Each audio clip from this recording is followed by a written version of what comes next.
Salam alaikum, c'est Abdelmalik Muslim Trainer, j'espère que vous allez bien. Alors on va passer sur la vidéo sur l'entraînement.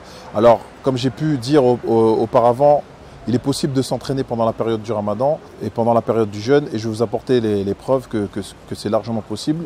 Il y a une étude qui nous montre que des personnes qui ont jeûné, qui étaient des sportifs de très bon niveau, qui ont jeûné. Alors ce qui s'est passé pendant cette étude, c'est que les chercheurs se sont rendus compte qu'ils n'avaient eu aucune baisse de performance pendant leur période de jeûne. Par contre, ce qui n'a pas été fait encore, c'est pendant les périodes de compétition. Ils n'ont pas encore fait l'étude sur la compétition, mais par rapport à l'entraînement, ils n'avaient aucune perte de performance pendant le Ramadan. Donc ils ont pu s'entraîner normalement. Donc ce qui prouve qu'on peut tout à fait s'entraîner pendant le mois du Ramadan. Il faudra faire attention à quelques petits détails que je vais vous expliquer tout de suite. Alors premièrement, ce que je conseillerais pendant le mois de Ramadan, c'est de s'entraîner à une faible intensité, c'est-à-dire s'entraîner un peu moins, c'est-à-dire essayer de diminuer un peu l'entraînement. Notamment, c'est un peu compliqué de s'entraîner beaucoup pendant le mois du Ramadan. Donc je conseillerais aux personnes sédentaires qui n'ont pas l'habitude de faire du sport tout le temps, de s'entraîner un petit peu moins pendant cette période. Mais les personnes qui ont l'habitude de s'entraîner, les sportifs pros ou autres, les études nous montrent que voilà, ils peuvent s'entraîner et qu'il n'y a pas de souci, c'est-à-dire ne changez rien à votre entraînement, peut-être réduisez un petit peu les poids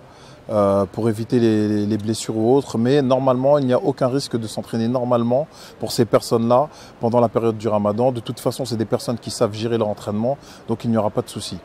Mais pour les autres personnes, ce que je vous conseillerais, c'est de diminuer l'intensité, diminuer le poids, par exemple en s'entraînant avec des choses comme ça, comme des élastiques, des bandes.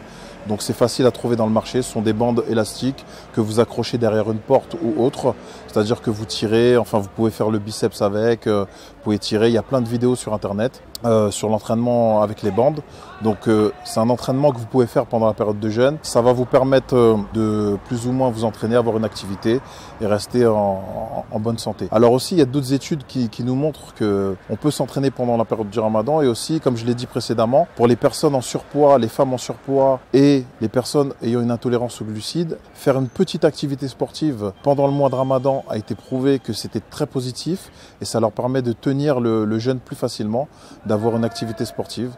Et aussi moi, ce que j'ai pu constater pour moi et pour d'autres personnes aussi, c'est que pendant le Ramadan, quand on avait une petite activité sportive, eh ben, il était plus facile aussi d'aller prier le soir, de rester debout lors des longues prières le soir. Donc c'était beaucoup plus facile pendant notre journée pour pouvoir tenir pendant la période de jeûne.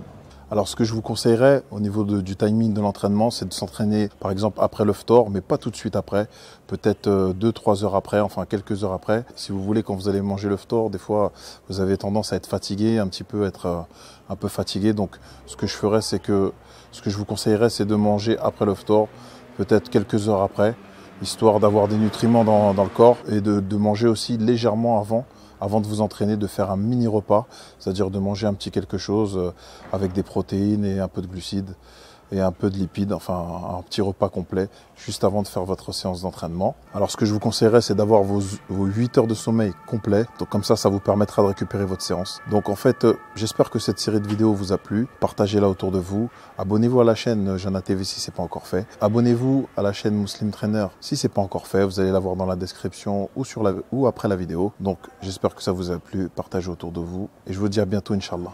Salam alaikum.